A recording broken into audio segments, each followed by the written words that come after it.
Bom dia, pessoal. Então vamos chegando. A gente já vai começar aí a falar um pouquinho sobre os Pleurothales. Vamos vendo aí se o som tá bom, se tá tudo dentro aí do que a gente espera. Hoje, né, a gente vai falar sobre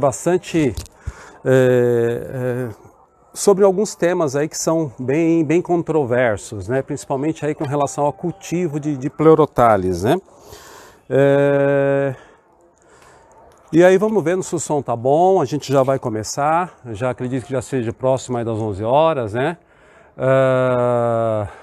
Olá, Paranhos, Marco Aurélio, Marcão, Tivers, Paulo Araújo, Mini Orquides, apartamento.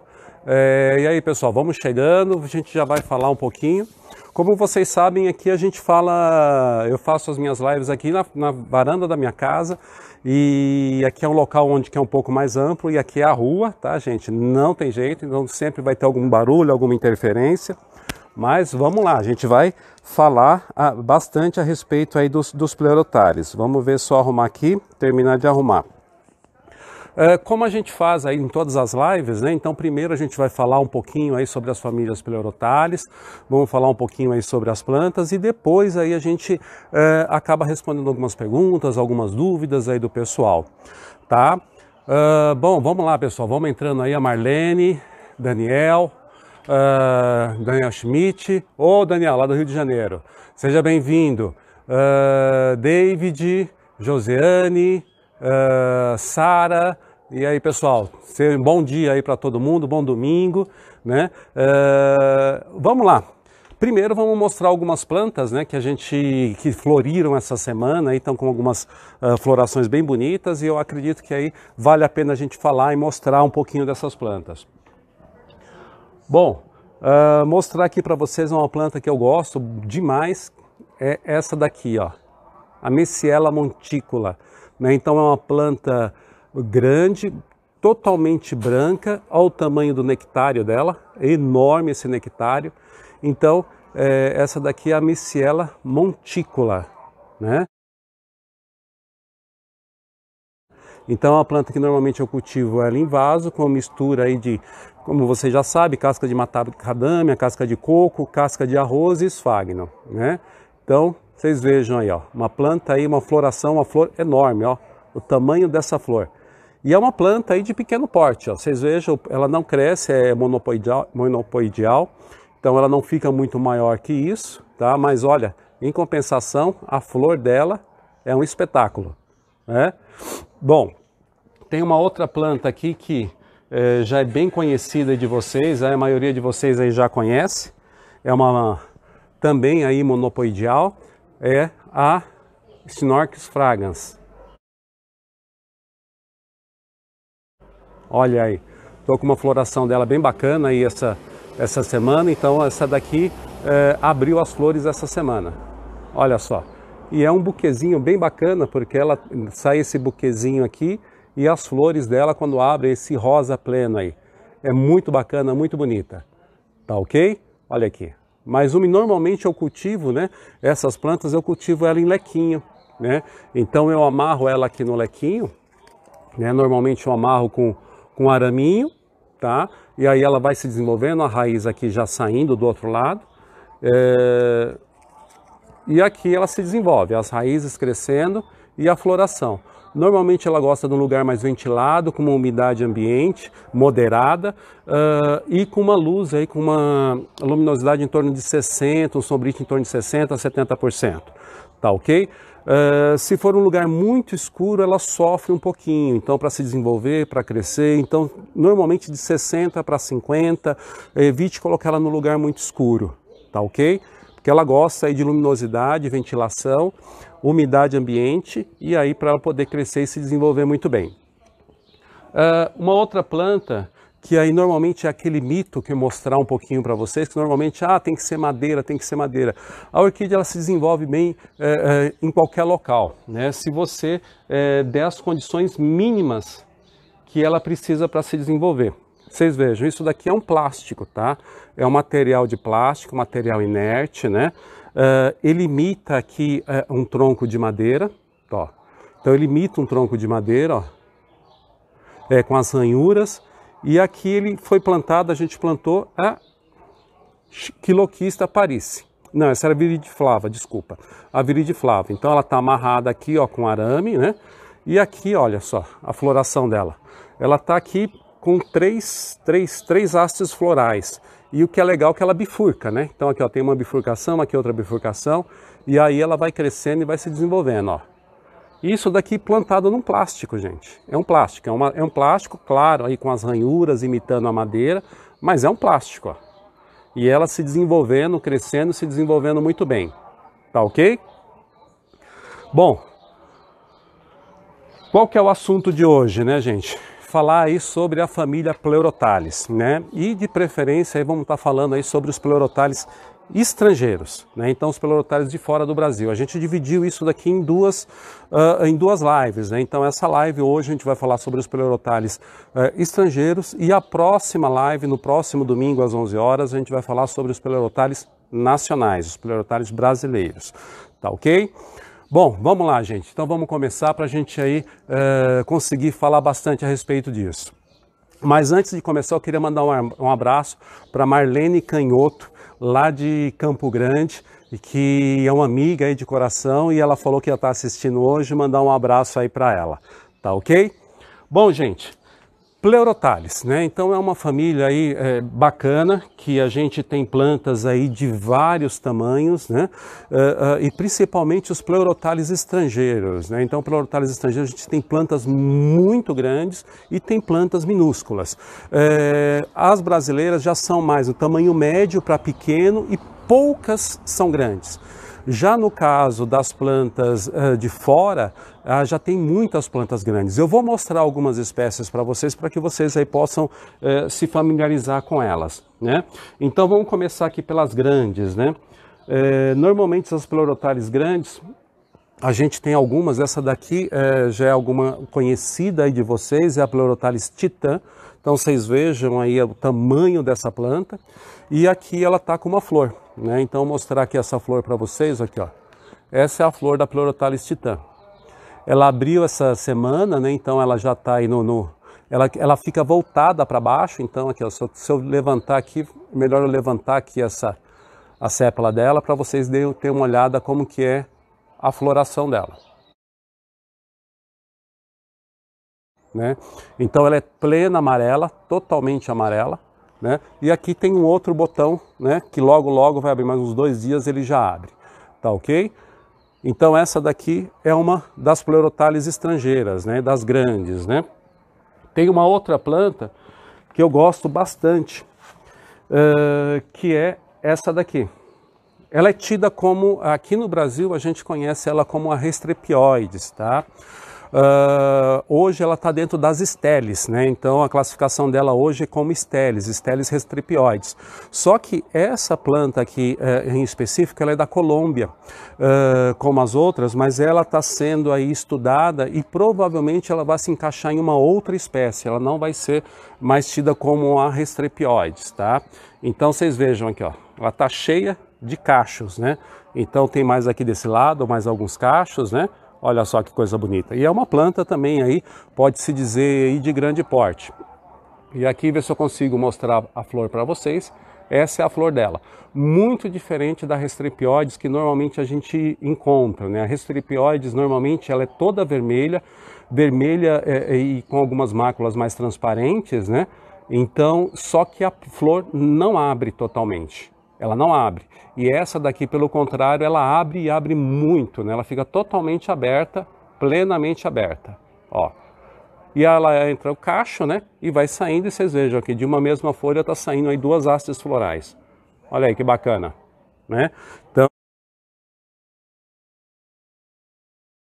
é uma planta aí fantástica também, olha o tamanho dela, ó. É uma planta aí enorme, ó. Essa cresce bastante também, né? Quando a gente já vai entrando aí para as Pleurothales médias, né? Então a gente tem algumas outras aqui que normalmente eu acabo mostrando bastante para vocês. Essa daqui é a Pleurothales paleolata, tá? Então ela faz parte ali daquela família das acrônias, né? Próximo das acrônias, né? Mas não é necessariamente uma. Olha só, ela parece uma caixinha de joia. Olha que maravilha. Dá uma olhada nisso. Eu sou apaixonado por essa planta aqui. Né? E ó, ela parece uma caixinha de joia. E aqui, ó, tem mais uma flor aqui, ó. Mais uma aqui. Ela é muito bacana e tem uma outra escondida aqui, ó. Então ela parece uma caixinha de joia. Olha só que legal. Né? É muito bacana. Então essa daqui é uma Pleurotalis aí das médias, né, que eu considero como média. Aqui tem uma outra Pleurotalis aqui, é a rádula, tá? Então ela é plena amarela. Então aqui, ó, deixa eu mostrar, focar a flor para vocês. Olha aqui a flor dela. Aqui ela tá de lateral, tá? Ela ficou numa lateral aqui. Aqui uma tá de frente, ó. Essa daqui ela tá de frente, ó.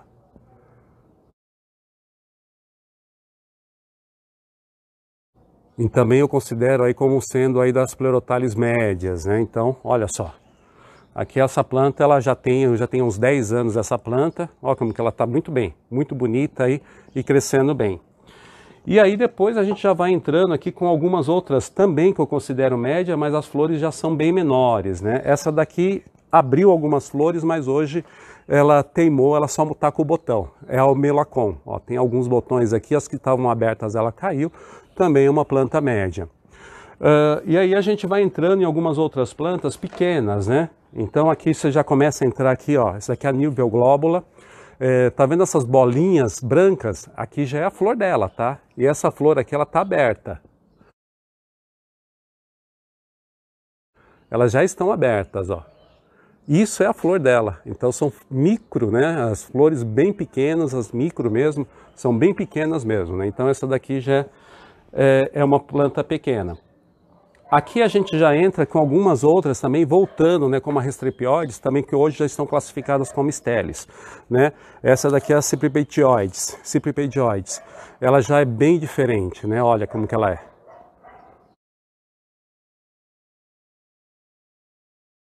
Ela é uma planta aqui, ó, que ela é toda cheia de pelinho, né? Bem bacana.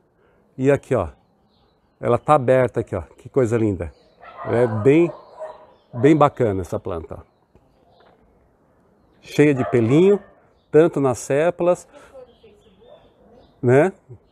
Então tá aqui, ó, gente. Vamos ver. Olha, ó. Essas aí são bem bacanas, né? Então essas daqui são algumas plantas que a gente tem. E que a gente mostra. Algumas têm uma haste totalmente longa. Isso daqui já é um escafocéfalo. Também da mesma forma, ele fica dentro da família dos Pleurotalidines, mas já pertence, já fica nos Pleurotalidines, né? A Delfina Araújo vai me puxar a orelha, né? Que eu falei família semana passada em cima dos dendróbios, né? Dos bubofilos, né? E não é, o bubofilo é um gênero, né? Então a família é a família Orquidácea. Né? Então, dentro da família Orquidácea, a gente tem aí os Pleurotalidines, né? E aqui a gente tem o gênero Escafocéfalo. E aí, no caso, olha o tamanho da haste disso daqui. Ó. Isso daqui é uma haste floral e ainda está florescendo. Ela começa lá em cima e vem até aqui embaixo. Isso daqui é o Escafocéfalo verrucosum, né? Tá aqui uma flor bem pequenininha também, olha. Então, é uma flor bem bacana também. Bem pequenininha, uma haste floral muito longa, né? Bom, gente, agora, como cultivar os Pleurotalis estrangeiros? Qual que é o grande problema que normalmente a gente tem com a família Pleurotalis? Que normalmente o pessoal fala assim, Pleurotalis é difícil cultivar micro-orquídeas. Vocês viram que todas não são micro-orquídeas, tem plantas grandes também. Mas assim, é muito difícil cultivar os Pleurotalis, né? São plantas difíceis. Qual que é o problema da família Pleurotalis, gente? O grande problema é que normalmente não se pensa no ambiente de cultivo dessas plantas. A maioria das pessoas pega as plantas e coloca no local que ela já tem. E qual que é o grande problema? Você tem que criar um ambiente para essas plantas. Não adianta simplesmente eu trazer o Pleurotalis e colocar aqui na minha casa. Não, eu tenho que criar esse ambiente. Então esse ambiente ele tem que ter uma boa umidade ambiente, ele tem que ter uma ventilação e ele tem que ter uma iluminação, principalmente a luminosidade, ela tem que ficar em torno de 60 a 70%, tem algumas plantas que vão até um pouquinho mais, os 80%, tem plantas que precisam um pouquinho mais de luz, de 50%, mas vai ficar entre 60% e 70%, é o ideal aí para você cultivar os Pleurotaridines. E você precisa criar esse ambiente. Por quê? Normalmente os Pleurotales, diferente aí dos bulbofilos, dos dendróbios ou das catleias, né? Ela não tem reserva de alimento. Então o que que acontece? Olha, a planta, ela tem a folha, o pecíolo dela é fino, e o que que acontece? Esse pecíolo fino, ela praticamente não tem reserva de alimento. Então o que que acontece? Se você coloca num ambiente onde que não é favorável o desenvolvimento dela, ela não tem muito reserva para conseguir se adaptar àquele ambiente. E muitas vezes ela vai morrer antes de se adaptar ao ambiente. Então o que que é preciso? Criar esse ambiente. Então, no caso aqui da minha casa, eu criei um ambiente um pouco mais úmido, onde que eu cultivo os Pleurotales. Então ele precisa ter um sombrite, onde que eu tenho aí luminosidade ambiente, consigo ter aí em torno de 60% a 70% de luminosidade, de quebra dessa luminosidade, né? A questão aí da ventilação, ela precisa, então tome muito cuidado. Não coloque os vasos assim, ó, todos amontoados, dê um espaço entre eles. Então ele precisa ter essa ventilação entre elas, tá? Porque se ela ficar muito próximo, a questão aí também das doenças e da própria falta de ventilação vai fazer com que isso prolifere fungos ou algumas outras coisas nas plantas, principalmente na brotação e na floração delas, né? Então ela precisa de pelo menos um mínimo de espaço. Aqui normalmente eu deixo metade do tamanho do vaso. Então eu tenho um vaso, então metade do tamanho do vaso. Então eu deixo sempre esse espaço aqui. A questão da ventilação, tome muito cuidado, não coloque uma planta por cima da outra, porque precisa ter essa luminosidade também da parte de cima e a ventilação toda lateral. Então sempre coloque as plantas na lateral. Quando a gente vai utilizar madeira, né, as Pleurotales de fora, a gente também consegue cultivar em madeiras. Então aqui o que eu tenho, olha, mostrar para vocês. Esse daqui é um Pleurotales também de fora, tá?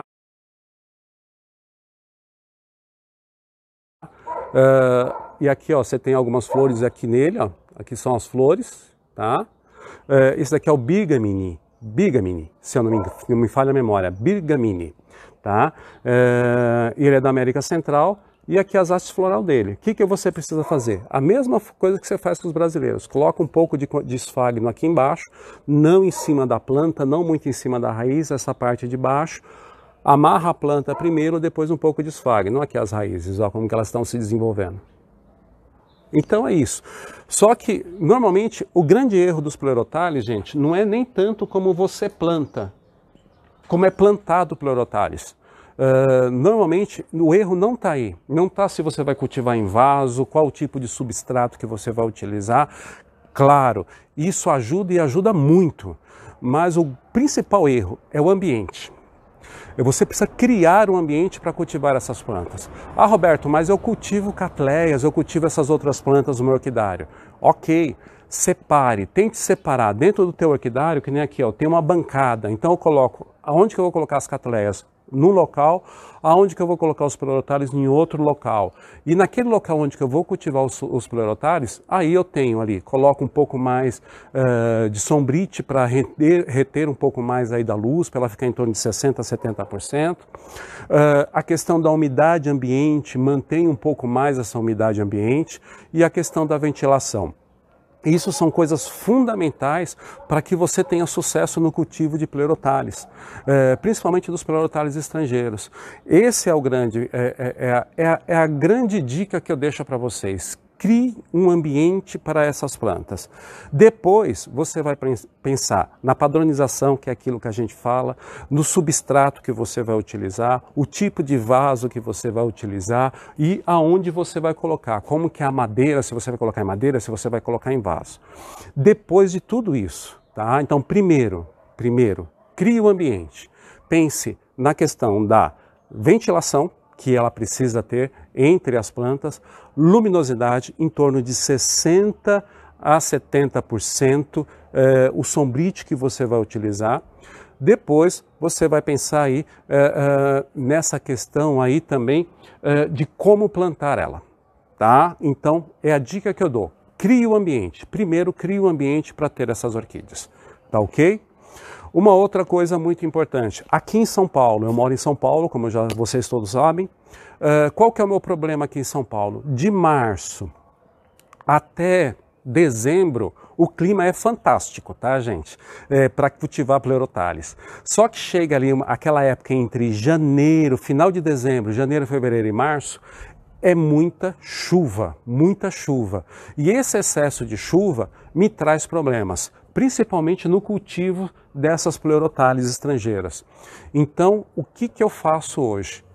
Cubro, o meu orquidário é coberto. Tá? Então, aonde que eu vou cultivar os Pleurothales, principalmente os Pleurothales estrangeiros, ele é coberto, tá? Precisa, porque aí você controla melhor a rega e você não tem esse problema em alguma época do ano que tem um excesso de chuva de vir a morrer essas plantas. Porque a grande maioria, diferente dos Pleurothales nacionais, a grande maioria dos Pleurothales estrangeiros eu cultivo em vaso. Tá? São poucos aqueles que eu cultivo em madeira, a grande maioria é cultivada em vaso.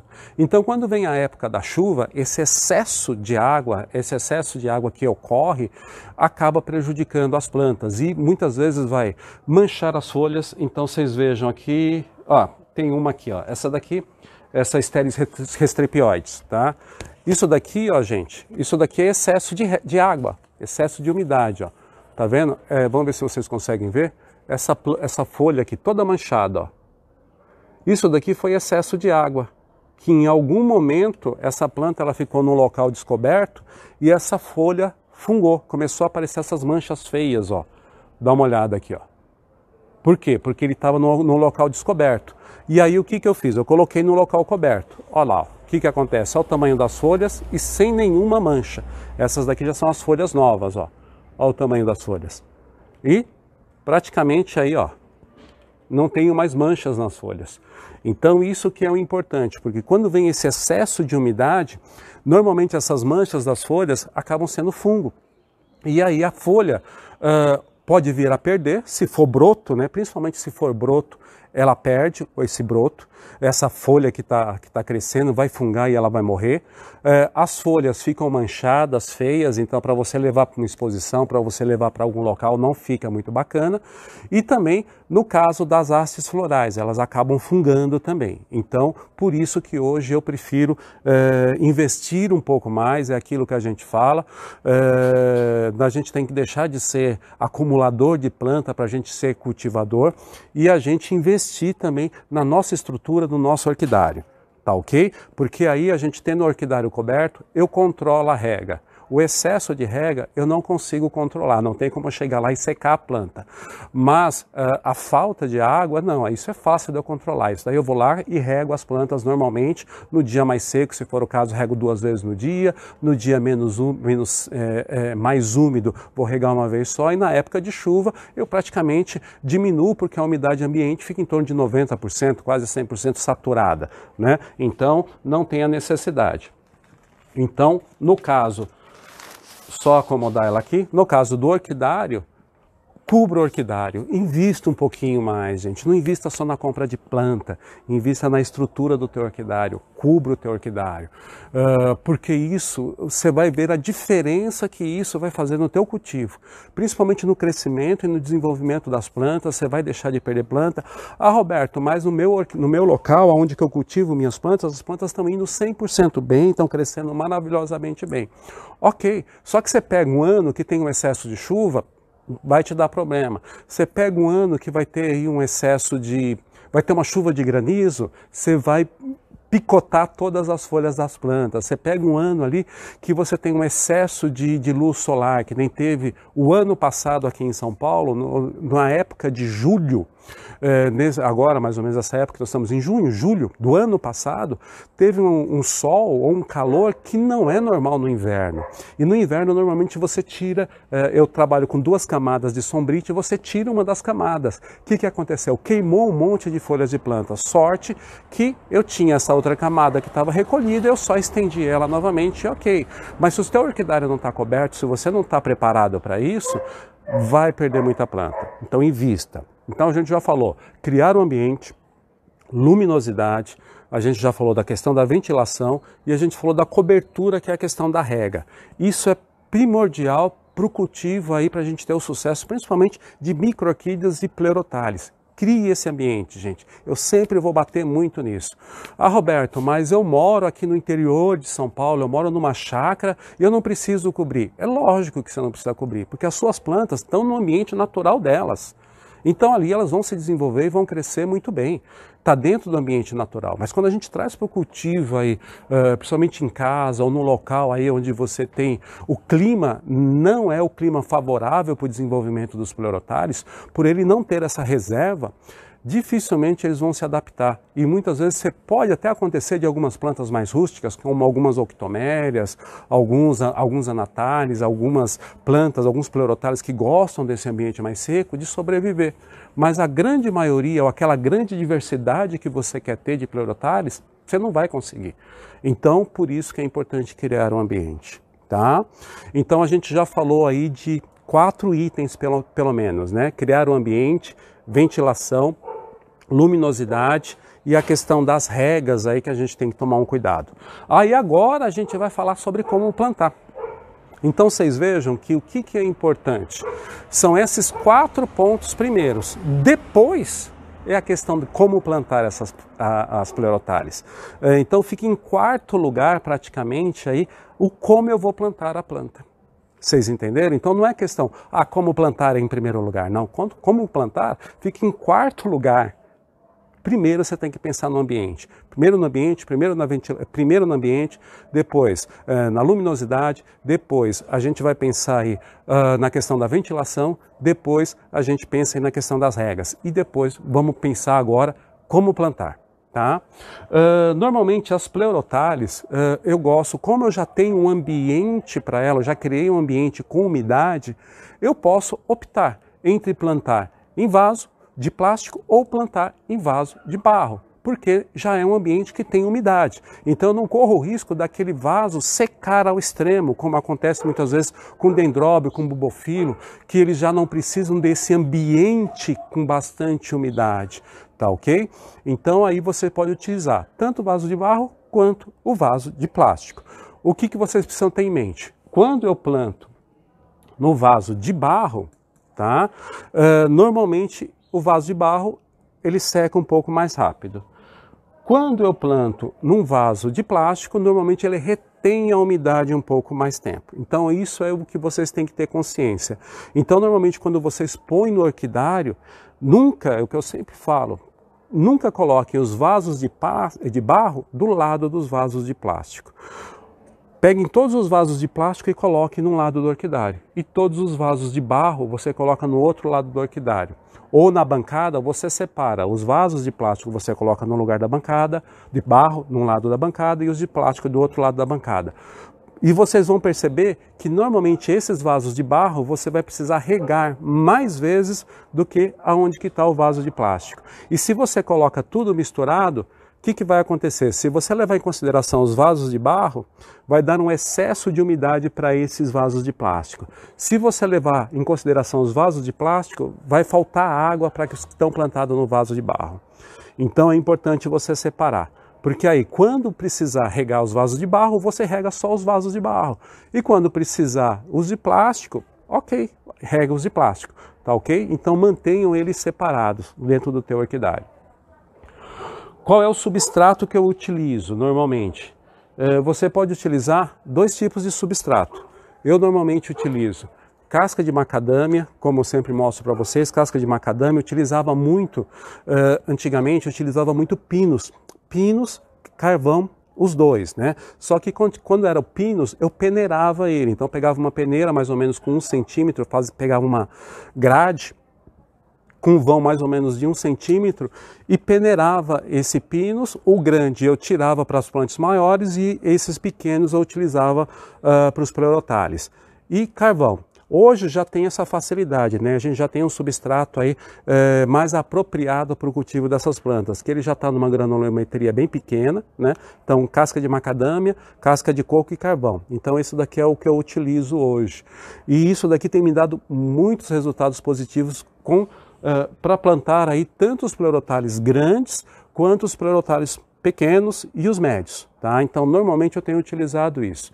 E utilizado muito com vaso de plástico ou vaso de barro. Aqui tanto faz, não tem problema nenhum, tá? Aqueles pleurotales que precisam de um pouco mais de umidade, que você precisa de um pouco mais de umidade, aí eu utilizo esse substrato aqui que vocês já conhecem, eu já falo bastante dele, que é o esfagno misturado com casca de arroz carbonizado. Então é onde que eu misturo ele, né? Eu já mostrei para vocês no vídeo, se vocês entrarem lá no canal meu do YouTube, eu mostro como é que faz esse substrato. Então, esfagno com casca de arroz carbonizada. Só para aqueles que gostam de mais umidade, não uso para todos, né? Então aí eu tenho um cuidado, já não misturo tanto esse substrato. Aqueles que usam, que eu normalmente gostam de mais umidade, eu coloco ele. Aqueles que já não, eu já uso mais esse daqui, tá? Com a casca de macadâmia. Então é essa parte que eu faço. Então tome muito cuidado, vocês têm que observar muito bem isso. Pleurotales é ambiente, não é cultivo. Não é o cultivo em si, é muito mais o ambiente. Vocês precisam criar um ambiente dentro do orquidário de vocês para cultivar pleurotales, para cultivar plantas pequenas, principalmente aí essas micro-orquídeas. Precisa criar um ambiente. A questão de adubação, tá? Adubação, se vocês usam já os adubos normais que vocês têm aí, o 20-20-20, né? Ou alguns outros que vocês têm, normalmente vocês tomem um pouco de cuidado. A dosagem recomendada, normalmente aí são para plantas maiores, né, catleias, alguns adubos foram desenvolvidos para outras culturas, então nem sempre é o mais apropriado para utilizar para pleurotales, tá? Ou para plantas, para outros tipos de plantas. Para outros tipos de orquídeas. Então, normalmente, quando eu uso para pleurotales ou as plantas micro-orquídeas, eu sempre uso metade ou 1/3 da dose recomendada. E a adubação, no caso das micro-orquídeas, ela não precisa ser semanal, ela pode ser quinzenal, de 15 em 15 dias. Tá? Então, isso que vocês têm que verificar. O pessoal normalmente comenta muito sobre alguns tipos de adubos, né? Então, vocês precisam tomar alguns cuidados com adubos, porque nem todos os adubos eles são completos. Então, muitas vezes você vai precisar aí, misturar alguns adubos. Então, alguns adubos têm cálcio, outros não têm cálcio. Alguns adubos são só um suplemento aí orgânico e vocês vão precisar complementar com outros adubos. Então, cria aí uma escala. A cada 15 dias você, eu tenho um adubo à base de cálcio. Então, vocês adubam essa semana com cálcio. Daqui a 15 dias, quando vocês forem fazer uma outra adubação, com 20-20-20, aí vocês fazem com 20-20-20. E aí vai fazendo essa escala de adubação. Tá ok? Normalmente, aí quem que já me acompanha há bastante tempo sabe que eu utilizava, se eu não me falho a memória, eu utilizava 4 tipos de adubos, né, dentro do meu orquidário. Então, a cada adubação que eu fazia, eu utilizava um tipo de adubo diferente. Porque eu não tinha um adubo aí desenvolvido para isso. Hoje, junto com o pessoal aqui de São Paulo, a gente conseguiu desenvolver um adubo, que é o Micro-Orquídeas Fert, onde que eu tenho macronutrientes, então eu tenho 6 macronutrientes, inclusive o cálcio também, e o NPK, e aí o que a gente tem aí também 9 micronutrientes quelados, e eu tenho mais 3 hormônios vegetais que ajudam no crescimento e desenvolvimento das plantas. E esse daqui da mesma forma, já está preparado para micro-orquídeas. E a adubação dele eu faço quinzenal. E isso é o suficiente aí para que a gente possa ter aí as plantas se desenvolvendo muito bem. Tá ok? E uma coisa bem interessante, gente, adubo. Tá? Quando a gente fala de adubo, independente do tipo de adubo que a gente vai utilizar, o que o adubo não faz, e isso eu gosto sempre de frisar muito bem, o adubo, ele não faz o quê? Ele não corrige erros de cultivo, tá? Então, adubo não faz isso. Então não adianta, se você não criar um ambiente propício para a sua planta, se você não tem um lugar bem ventilado, se você não tem um lugar que tem uma boa luminosidade, se você não tem uma padronização no teu cultivo, não usa o substrato adequado, um vaso adequado, não adianta você comprar o adubo e utilizar isso nas suas plantas, porque não vai resolver os seus erros de cultivo. Então primeiro, gente, corrija todos os seus erros de cultivo. E o adubo, o que ele é? Ele é um suplemento a mais para o desenvolvimento da tua planta. Tanto crescimento, floração, enraizamento, tudo isso. Mas o que ele faz? Ele faz isso, ele é um suplemento para que a sua planta possa se desenvolver e crescer melhor e ter uma floração maior, um enraizamento maior, uma brotação maior. Mas ele não vai corrigir o teu erro de cultivo. Então precisa corrigir os seus erros de cultivo. Corrija, porque depois que você corrigir o teu erro de cultivo, aí você tem plantas dessa forma, que você possa mostrar, que você possa levar para uma exposição, plantas com plena floração se desenvolvendo e crescendo muito bem. Tá ok? Uma outra coisa, uma outra dica bem interessante, gente, que a gente fala muito de vaso. Tome muito cuidado com vaso, tá? Use o tamanho do vaso proporcional ao tamanho da planta. Então, é uma planta pequena? Põe o vaso pequeno. Ela já está um pouquinho maior, ela cresceu um pouquinho mais, o que você faz? Você vai colocar ela no vaso um pouquinho maior. E aí depois, quando ela crescer um pouquinho mais, aí você troca e coloca no vaso um pouco maior. Quando ela crescer um pouquinho mais, aí você vai colocar no vaso grande. Não coloque uma planta pequena direto num vaso grande, porque essa planta ela vai ter um excesso de umidade que ela não vai aguentar esse excesso de umidade, ela pode vir a morrer. Então, você tem que ter esse trabalho. Vai começando com o pequeno e conforme a planta vai crescendo, você vai aumentando o vaso, o tamanho do vaso, conforme a sua planta for crescendo. Tome muito cuidado com isso, tá, gente? Que tem muita gente que fala assim, ah, não, essa planta vai ficar enorme, então já vou colocar no vaso grande. Não, se ela é pequena, cultive no vaso pequeno e conforme ela for crescendo, aí você vai aumentando o tamanho do vaso, tá ok? Uma outra coisa bem interessante, substrato, tá? Independente dele ser esse de casca de macadâmia, casca de coco e carvão ou ser de esfagno, ele tem uma vida útil, tá? Substrato tem vida útil, substrato não é para o resto da vida. Tá? Então, normalmente, se você cultiva plantas com esfagno, a cada 1 ano e meio, 2 anos, você vai precisar trocar esse substrato. Que ele começa a envelhecer, ele começa a apodrecer e ali a planta também entende que ela está morrendo.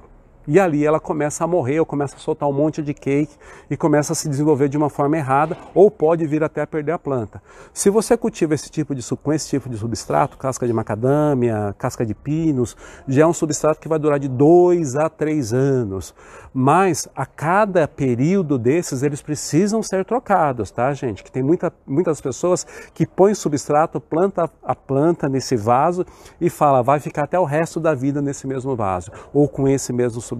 Não, ele precisa ser trocado a cada 1 ano e meio, 2 anos, o esfagno, e no caso aí de casca de macadâmia, a cada 2 anos, 3 anos. Você tem que ir observando, quando o substrato começar, você vê que ele está estragando, está esfarelando, você tem que trocar esse substrato, colocar um substrato novo para a tua planta. Porque muito o que o pessoal pensa, a planta, isso daqui praticamente é um suporte de vida para ela. Ela, claro, tira alguma parte da alimentação dela aqui, sim, tira. Mas quando ele começa a apodrecer, ela já começa a interferir na alimentação da planta e a planta pode vir a morrer. Tá? Então o substrato tem vida útil, tá, gente? Tem que ser trocado. 1 ano e meio, 2 anos, a cada 2 anos e meio, 3. Tá ok? Bom, pessoal, a gente já conversou um pouquinho, né? Que horas são já? 11h40.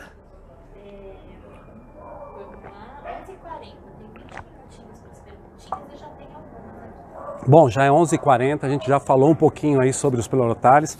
Agora vamos... mas só que antes de falar sobre os pleurotalis, tem uma planta aqui, eu estou falando com vocês, eu estou olhando para uma planta aqui de rabo de olho e eu quero mostrar ela para vocês. Na verdade não é uma, são 2, né? É aqui, ó, essa daqui é uma ciantera, a leptotifolia. Ela está na época de floração, esse lado aqui já floriu e esse lado aqui está florindo agora. Olha só que bacana. É uma plantinha aí muito legal, né, de fácil cultivo, normalmente eu cultivo ela em madeira, que ela gosta de ambiente mais seco. E aí, ó.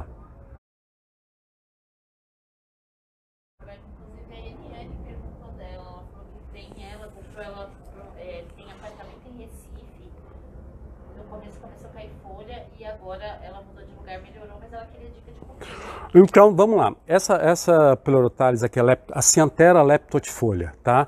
Como que eu cultivo ela normalmente? Eu cultivo ela em madeira, tá? Então aqui até tem uma planta que é mais antiga. Ó, essa planta aqui eu já tenho ela, já tem muitos anos, ó. Então essa daqui é a mais nova e essa daqui já tem muitos anos. Ó. Inclusive está caindo aqui, já está toda caindo pela essa madeira aqui já está, ó, já quebrou até. Acabou quebrando, eu vou ter que mudar depois. Mas aqui, é dessa forma, tá? Normalmente, como é que eu faço o cultivo dela? Tem que se tomar muito cuidado com a umidade. Essa daqui é uma das plantas que gostam de um ambiente um pouco mais seco. Tá? Então, o que você vai utilizar? Normalmente planta, se você cultiva em vaso, como em Recife é muito quente, então às vezes assim você vai cultivar ela em vaso, eu não sei como é que você está cultivando ela. Aqui em São Paulo, como é que eu cultivo? Madeira, coloco um pouco de esfagno, mas uma quantidade mínima de esfagno, só um pouquinho de esfagno. Amarro esse esfagno e depois eu coloco a planta por cima, tá? Essa eu faço dessa forma. E aqui, ó, vocês vejam, tá saindo raiz, está desenvolvendo raiz, a planta está crescendo saudável. Normalmente é dessa forma, é uma planta que ela gosta de um pouco mais, de um ambiente mais seco. Se você errar no excesso de umidade ou no excesso de regas, ela vai acabar morrendo. Então ela precisa ficar aí num ambiente mais seco, num ambiente que seja, se você vai cultivar em vaso, tome cuidado com o excesso de rega, então só regue ali quando realmente a planta necessitar. Toma cuidado com isso. Então, o problema dessa planta, a Cyanthera leptotifolia, é normalmente o excesso de rega. Então, tome muito cuidado, excesso de rega e excesso de umidade. É o principal problema com o cultivo dessa planta. E normalmente aqui em São Paulo eu cultivo ela em madeira, tá? Porque aí ela acaba se desenvolvendo muito bem, crescendo muito bem e a floração vem. Uma outra coisa. Essa planta, se ela ficar num lugar que ela não tenha muita luminosidade, ou seja muito sombreado, ela não floresce, tá? Então ela precisa estar no lugar onde que ela tenha luz, né? Onde que a luminosidade dela seja em torno de uns 50%. Porque se ela não tiver luz, ela não floresce, tá ok? Vamos lá, gente? Tem alguma pergunta? Então a minha esposa aqui, ela me ajuda aqui com a secretária. Mas vem aqui, secretária, aparecer a minha secretária aqui para que vocês, alguns já conhecem, mas ela está aqui, ó, minha esposa, Daniela, ela está aqui. Então ela que me ajuda aqui no dia a dia aí, está descabelada para falar um pouquinho aqui das micro-orquídeas. Mas vamos lá, quais são as perguntas? Olha só, uma das moças que eu saí, então eu não consigo, saí sem querer, não consigo lembrar quem foi, falou que adorou a Titã e se você tem ela à venda.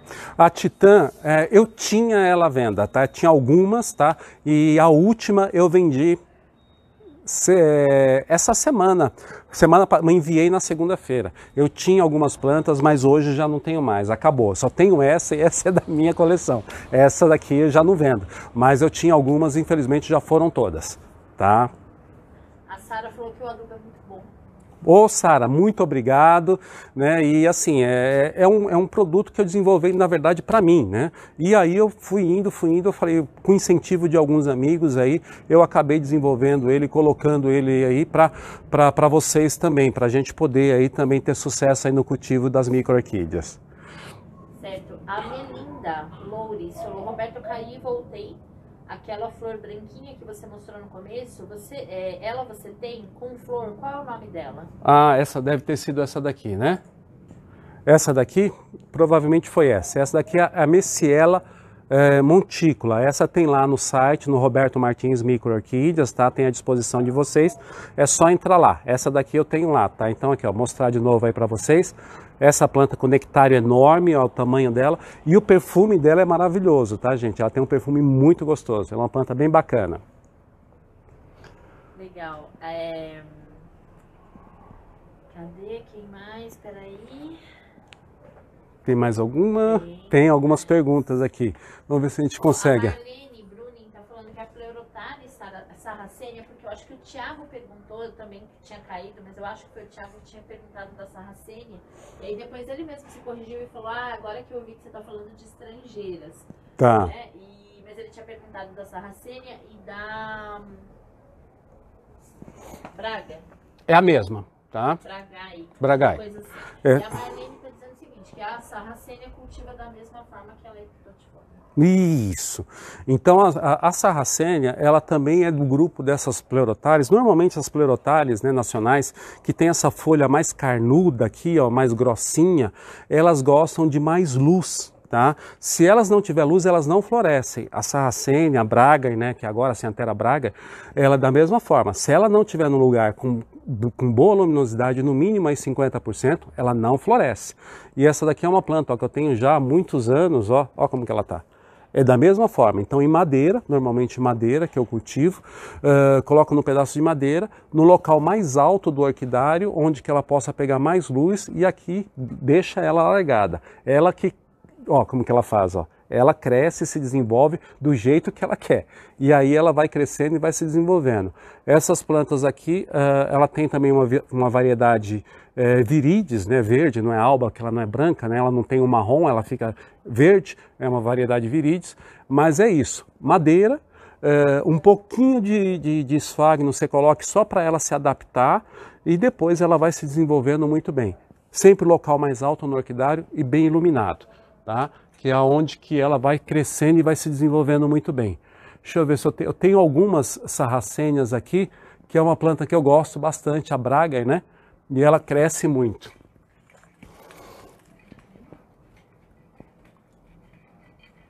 Aqui mais uma. Da mesma forma, aqui ó, ela cresce e vai embora. Se desenvolve e vai crescendo. O que ela precisa? Luz, a parte mais alta do orquidário. E o local onde você vai plantar ela tem que ser um pouco mais seco, não pode ser muito úmido, porque senão ela acaba tendo esse excesso de umidade e ela acaba morrendo, tá?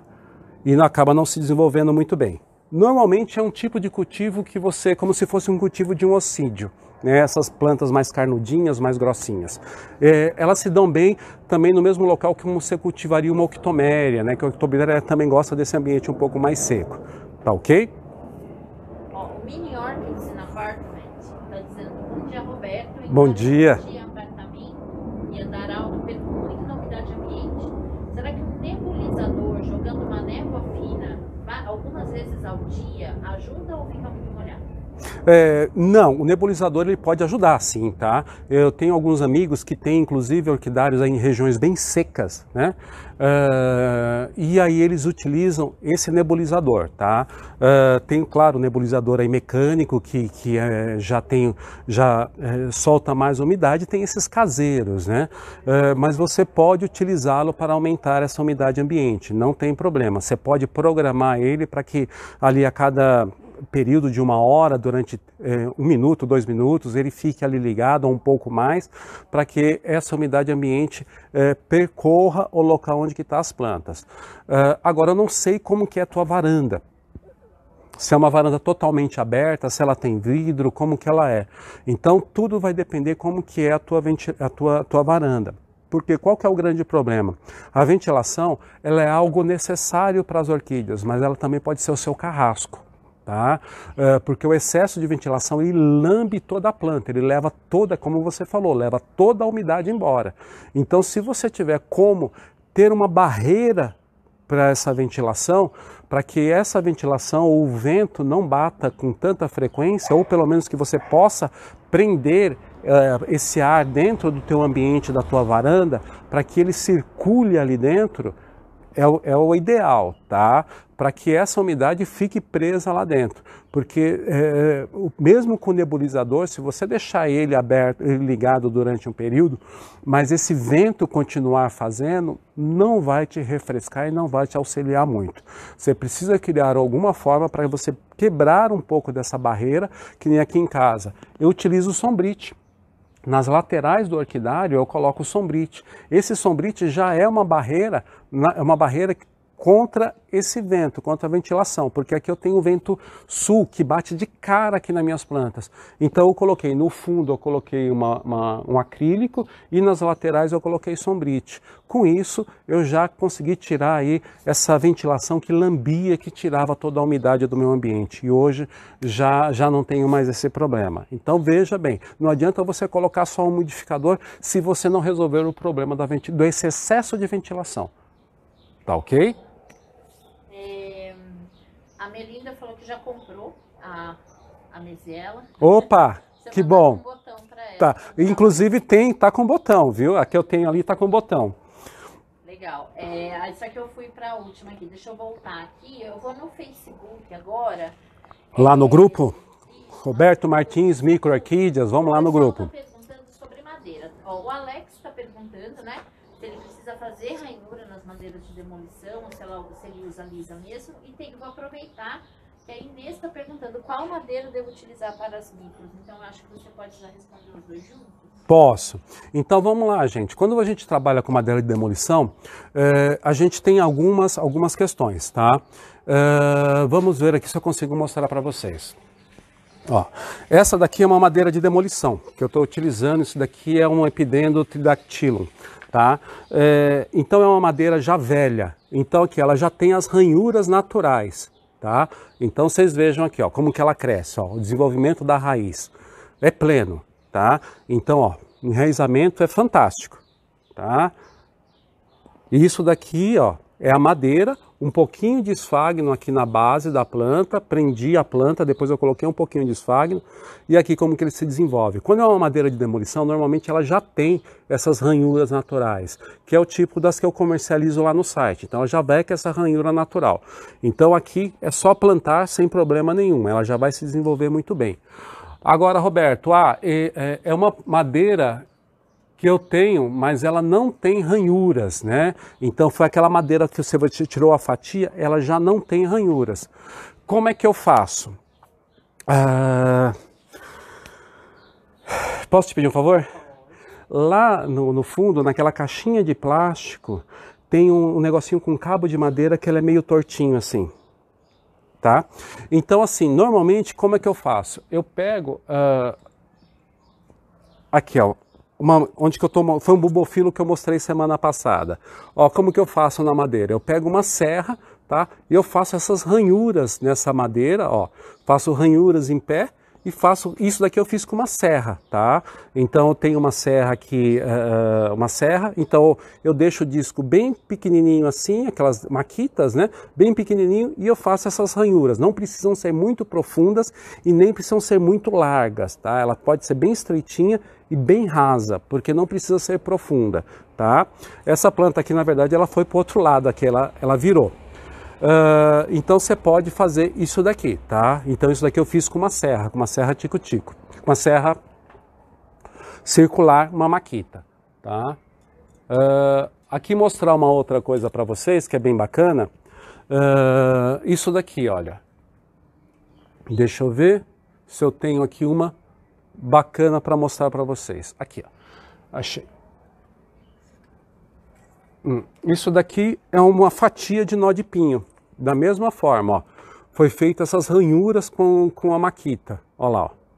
Então eu coloquei aqui o esfagno, aqui é uma ciantera, ela está crescendo, ó como está as raízes dela aqui, ó, e o broto dela está se desenvolvendo, está crescendo. Então você faz essas ranhuras aqui normalmente com uma maquita. Não precisa ser muito profundo e nem precisa ser muito grosso, essas ranhuras, tá? Agora uma outra coisa, uma outra alternativa que eu acho bem bacana é isso daqui, tá? Isso daqui é um ferrinho que normalmente se usa para cortar fórmica, tá? Ou cortar plásticos, né? Para fazer painéis. Isso daqui ele tem uma ponta de diamante aqui, ó. E normalmente o que eu faço? Eu uso isso daqui, pego essas madeiras de demolição que não tem ranhuras e eu com isso daqui eu vou arranhando.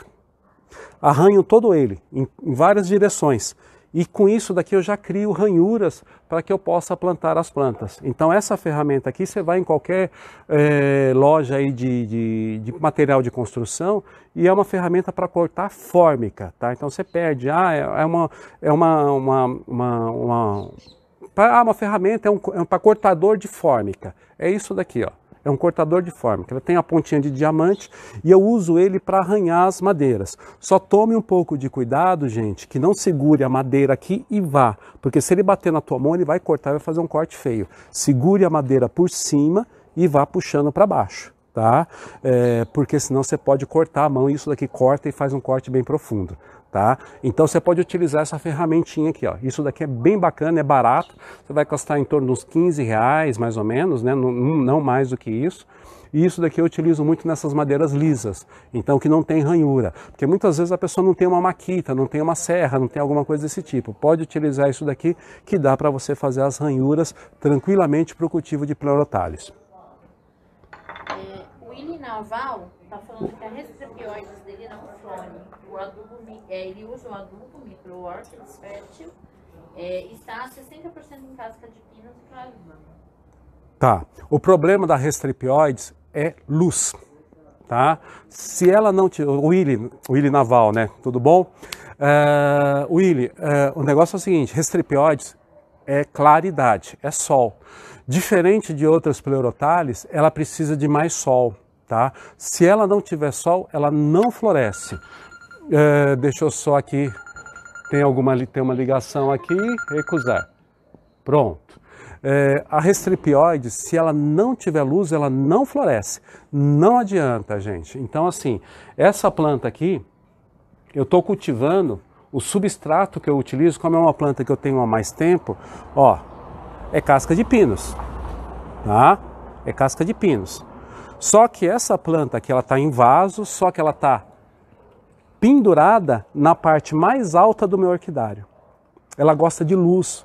Se ela não tem luz, não adianta, ela não floresce. Se você coloca ela na parte de baixo, ela não vai florescer. Ela precisa estar na parte alta. Ela precisa de luz. Sem luz, ela não floresce. Infelizmente, Restrepioides tem esse problema. Ela precisa de luz. Se não tiver luz, não floresce, Willy. Então, tenta colocar ela num lugar um pouco mais iluminado, onde que tem um pouco mais de luz. E aí você vai ver que para o próximo ano, com certeza, a floração dela vai aparecer, tá? Restrepioides é isso. Sem luz, não floresce. Só tem brotação. Ela brota, cresce, fica linda, fica enorme, fica verde, fica um verde bem escuro, bem bonito, mas não floresce. Ela precisa de luz, tá? Então, Restrepioide é luz. Querido, faltam 2 minutos, ainda tem algumas perguntas, mas eu vou pedir para você falar para o pessoal te perguntar no direct ou lá no grupo. Uhum. E tem muita gente agradecendo, elogiando. Que bom, fico muito feliz, hein? Que legal, gente. Então essa daqui é uma série, a gente fala 1 hora, né? Mas 1 hora o tempo passa rápido, né? Quando o assunto aí a gente gosta de falar, a gente gosta de conversar, bater um papo a respeito disso, a conversa flui e acaba aí um tempo aí sendo 1 hora, sendo um pouco tempo. Mas pelo menos a gente já faz aí uma prévia aí do almoço, até mandar um abraço pro Neil Wilson, que a esposa dele briga comigo, porque ela fala para mim que eu não sou o rapaz das orquídeas, eu sou o rapaz da cerveja. Porque chega às 11 horas, ele senta lá na mesa dele, pega a cerveja e vai bebendo. E vai ouvindo aí, vendo a nossa live. Um abraço aí, Ney. Gente, um abraço para vocês, agradeço muito a participação de todos, pena que não deu para responder todas as perguntas, mas deixa aí no direct, eu peço perdão aí, muitas vezes eu demoro um pouquinho para responder, mas eu não é só orquídeas, eu também tenho aí durante a semana tenho a minha função normal, né? E aí fica um pouco difícil de responder as perguntas, mas espere que eu respondo, peço um pouquinho de paciência, eu vou responder todas as perguntas de vocês. Agradeço muito, gente, mande lá no direct ou mande no grupo, eu vou dar uma entrada ali depois e vou responder as perguntas de vocês com muito carinho. Agradeço a participação de vocês e espero para vocês semana que vem, às 11 horas no domingo, para a gente falar sobre os Pleurothales brasileiros. E os pedidos de hoje, então, ok? Isso, aí todos os pedidos que tiverem, amanhã a gente já está despachando aí pela Jadilog ou pelos Correios, dependendo do que for aí, tá bom? Visite a gente lá, Orquidário Roberto Martins, www.orquidariorobertomartins.com.br e também entre no grupo nosso, no canal Roberto Martins aí no YouTube ou no Instagram, tá ok, pessoal? Um grande abraço e até semana que vem, tá ok? Um abraço. Concluir?